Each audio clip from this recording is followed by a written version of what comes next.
Welcome back, troops, to Let's Tab 59. Thank you very much for stopping by. I hope you're all well. Thank you also for subscribing. Those who have, it's been fantastic. I really appreciate it. If you haven't subscribed, please consider it. It would help me out. Thanks very much. So, Northern Ireland, Operation Banner, soldiers' personal kit and equipment.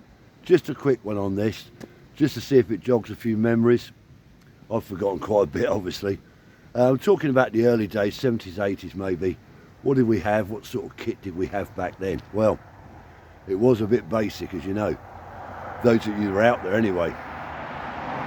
So, boots-wise, well, we had DMS boots and puttees, but if you went out there, you did get like a Northern Ireland boot, a higher leg boot, rubber boot, which was a bit better. It sort of fell apart after the end of the tour. And of course, in the 80s, we got the combat high boot, which is a bit better as well. Clothing, well, it's combat smock DPM, temperate one with trousers. But if you was on an urban tour, you probably wore your lightweights, your green lightweight trousers with your combat smock. But out in the cuds on rural tour, you'd be in full combats. And also, if you was on a riot, there was a riot happening, we knew there was a riot going on, we could deploy out to that. You wouldn't wear your green lightweight trousers, you wear your combat trousers. And the reason for that was the old lightweight trousers, if you did get hit with a petrol bomb, they sort of melted into your leg. It was a nightmare for the medics to pick that out of your skin. So you went with combat trousers for that. Headdress, we wore berries. Most of the time we were wearing soft headdress, wearing your regimental headdress. Obviously, if you was doing top cover out of a snatch Land Rover, you wore your helmet.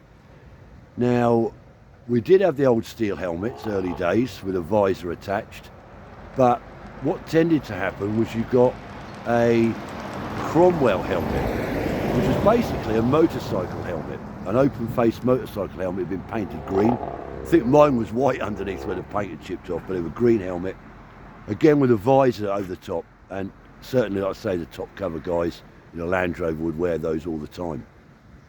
But for day-to-day patrolling, we just wore our headdress, our berries, our regimental headdress. Body armour, bit basic to start with. We had like a Vietnam-style flak jacket that went over the top of your smock. It didn't have any plates in it, no Kevlar, no steel plates. It was just a thick, I don't know what was in it to be honest, but I don't think it was certainly not bulletproof. It had two patches either shoulder, sort of like a like a plastic shoulder protector where you put your weapon system. Your rifle would go in there, I suppose just to stop it slipping off your shoulder. Later on we got Ineba, which I think was Northern Ireland, individual Northern Ireland body armour. That went underneath your smock. Again, it velcroed up the side, you put your head through it, velcro up the side. And that had a steel plate front and steel plate back. So you had a little bit more protection with that.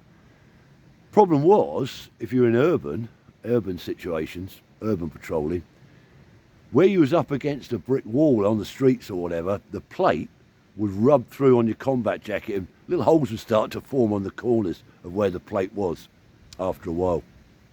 Later on, we had another body armour system, I can't remember the name of it, that went over the top of your smock and that had Kevlar plates front and rear. So that was a little bit better than the Ineba. So that was your body armour. That was your help. Weapon systems, well, SLR early days, 7.62 self-loading rifle, FN. A good rifle, open sights, iron sights on it. But it did come with, you could have fitted to it, a suet sight. A little optic sight that went on top. Not everyone had it, some did, some didn't. And also at night time you could fit an IWS, individual weapon sight, could be fitted to that at night time. Big cumbersome thing. Didn't work fantastically well. Later on we had CWS, obviously, common weapon sight. And then the weapon system changed to the SA80 in the 80s. So it was a little bit better, it's less cumbersome than the SLR. The SLR, when you was carrying that, certainly in urban patrolling, you would fit your sling through the rear sling swivel by the butt and then make a loop with the front part of the sling, and that would go around your wrist, your right wrist, or your left wrist if you're left-handed. And that would prevent someone trying to steal your rifle from you in a close-up urban situation. Obviously, when we got SA-80, it had a sling system that the weapon system was strapped to your body, basically. Some people had SMG. I think some of the RCT drivers of the old pig drivers, I think they carried an SMG. Maybe a couple of officers. Some people carried a 9mm Browning, high-powered Browning as well. So it did vary. Obviously, we again in the in rural situations, sorry, we had the GPMG, General Purpose Machine Gun, belt-fed 7.62. And some sangers had that. When you went up in some of the sangers, you'd have a GPMG as well, depending really where you were. Also, we had these little black leather gloves with a padded knuckle, Northern Ireland gloves we call them. I think it's a combat glove. Because up until then, the only other gloves we had was these issue gloves anyway. It was these green woolen gloves, which were absolutely useless, as much use as a roof rack on a helicopter. Absolute nightmare.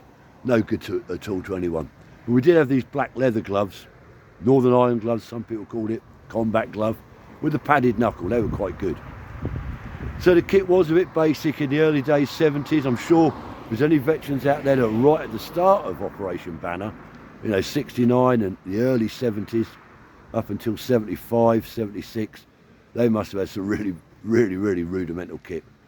I think the first troops that went in didn't even have camouflage smocks. I think they were in plain green, olive green, sort of field jackets and trousers. But I never experienced that. I wasn't quite that old.